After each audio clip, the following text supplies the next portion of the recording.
அனைவருக்கும் வணக்கம். என் பெயர் முனைவர் சாந்தி. தமிழ்துறை உதவி பேராசிரியராக தட்சஷிலா பல்கலைக்கழகத்தில் பணியாற்றி வருகிறேன். நான் ஆம்பல் தமிழ்ச்சங்கத்தில், அதாவது கண்ணதாசன் நூற்றாண்டு விழாவின் பயணத்தில் எப்படி கலந்து கொண்டேன் என்பதை கூறுகிற ஒரு வாய்ப்பு கொடுத்த எங்கள் ஐயா அவர்களுக்கு நன்றி.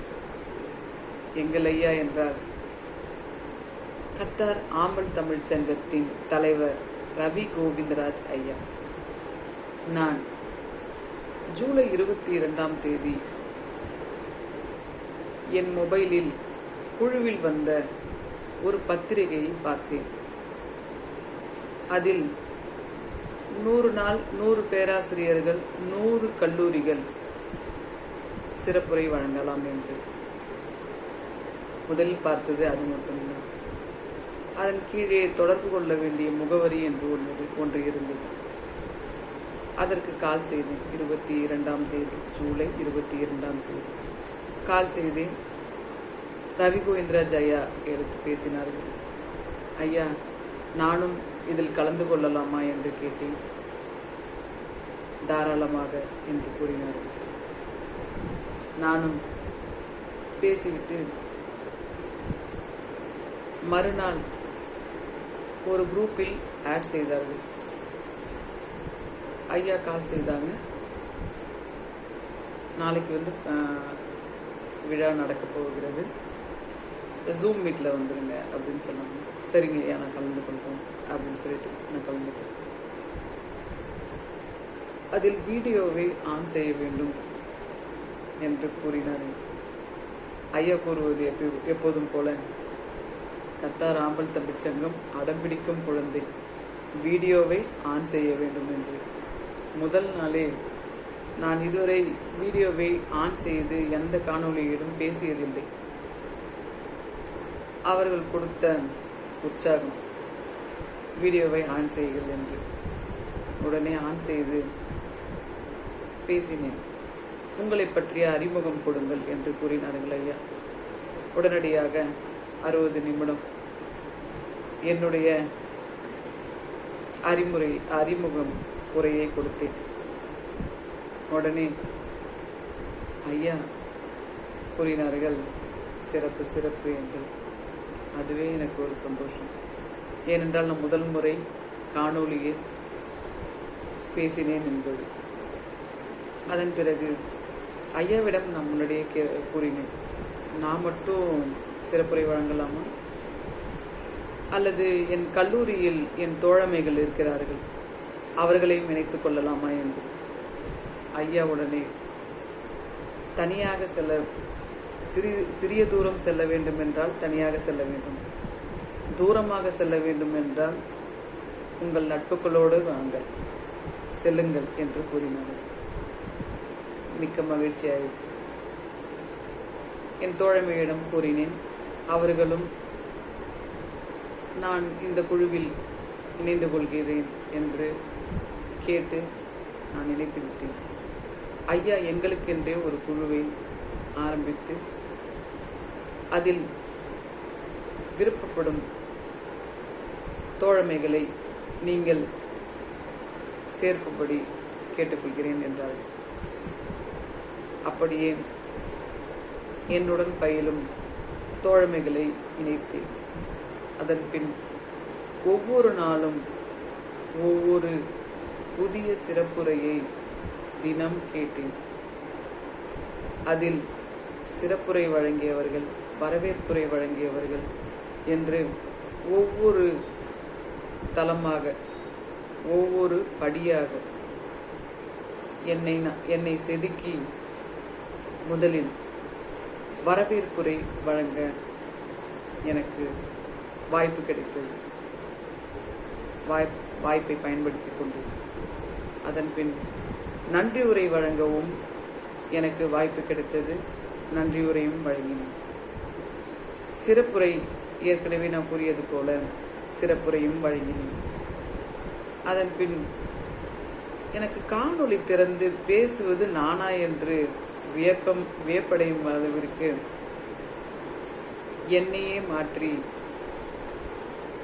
ஐயா பேச வைத்திருக்கிறார்கள். திரும்ப யூடியூப்ல போய் பார்க்கும்போது நான் வரவேற்புரை வழங்கினேனா, சிறப்புரை வழங்கினேனா, நன்றி உரை வழங்கினேனா என்று நானே வியப்படையும் அளவுக்கு என்னை வழி நடத்திய ஐயா அவர்கள்தான் காரணம். அதன் பின் ஒவ்வொரு நாளும் அதனுள் இணைந்து, குழுவில் இணைந்து, அதில் வரும் சிறப்பு நிகழ்ச்சிகளை பார்த்து ஒவ்வொரு நாளும் ஒவ்வொரு சிறப்பு. இந்த ஒரு நிகழ்ச்சி மட்டும்தான் நடத்துகிறார்கள் என்று நான் நினைத்திருந்தேன். ஆனால் அவர்கள் பல வருடங்களாக 10-15 வருடங்கள் இருக்கும் என்று நினைக்கிறேன்.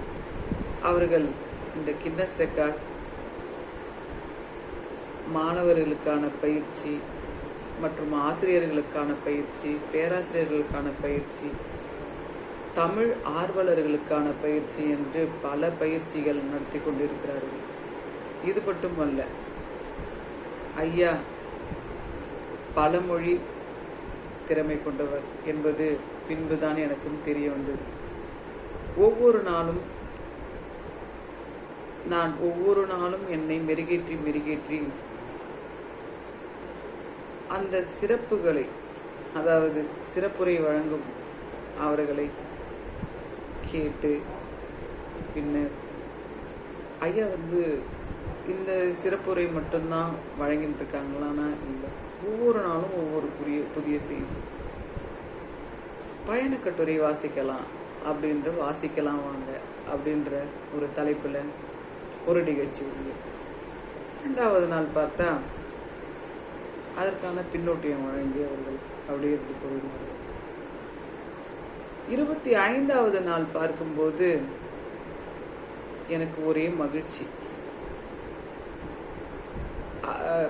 அவார்டு கொடுக்க போறேன் அப்படின்ற மாதிரி ஐயா குழுவில்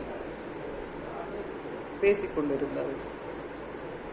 சரி, யாருக்கோ கொடுக்க போறாங்க அப்படி என்ற எண்ணத்தோட குழுவில் கேட்டுக்கொண்டு இருந்தோம். ஆனால் ஆம்பல் தமிழ்ச்சங்கத்தின் திண்டிவன நிர்வாகி என்று எனக்கு ஒரு விருது வழங்கப்பட்டது. அதை அறிவித்தவுடன் எனக்கு பெரும் மகிழ்ச்சி. இது அனைத்துமே காசு கொடுத்து வாங்குவதல்ல, அனைத்துமே இலவசம். நாங்கள் சிறப்புரையாற்றியதும் இலவசம், வரவேற்புரை வழங்கியது இலவசம், நன்றி உரை வழங்க அந்த நிகழ்ச்சியில் இணைந்ததும் இலவசம், கருத்துரை வழங்கியதும் இலவசம், கட்டுரை வழங்கவிருப்பதும் இலவசம், அனைத்துமே இலவசம். இலவசமாக விருது, அதாவது நம்முடைய திறமையை நமக்கே தெரியவில்லை, ஆனால் கத்தார் ஆம்பல் தமிழ்ச்சங்கத்திற்கு தெரிந்திருக்கிறது. எனக்கு விருது, எனக்கு இப்ப கூட செலுக்குது. விருது கொடுத்த உடனேவே எனக்கு அப்படி ஒரு மகிழ்ச்சி. கோடியா கொடுத்தாலும் அவ்வளவு மகிழ்ச்சி இருக்காது. அந்த விருது சொன்ன உடனேவே அப்படி ஒரு மகிழ்ச்சி. என் தோழமைக்கும் அந்த விருது கொடுக்கப்பட்டது. அது அதை விட எனக்கு மகிழ்ச்சியாக இருந்தது. இந்த குழுவில் பயணிக்கும் அனைவருமே ஒரு புதிய சிந்தனையையும் அவர்களுடைய வளர்ச்சியையும் மேற்கொள்வதற்காக மட்டுமே இந்த பயணம். இதில் காசு எதுவும் இல்லை. நீங்களும் அப்படி உங்கள் பயணத்தை இதில் சேர்க்க வேண்டும் என்றால் இந்த குழுவில் இணைந்து, அதாவது கத்தார் ஆம்பல் தமிழ்ச்சங்கத்தில் இணைந்து உங்களுடைய முயற்சி, பயிற்சி அனைத்துமே, உங்களுக்கான அங்கீகாரம் அனைத்துமே கிடைக்கும். இது மட்டுமா? நாங்கள் நிகழ்ச்சி என்று நினைத்தவுடன் சிறப்புரை மட்டும்தான் என்று நினைத்தோம். அப்படி இல்லை. பயண கட்டுரை வாசித்தோம்.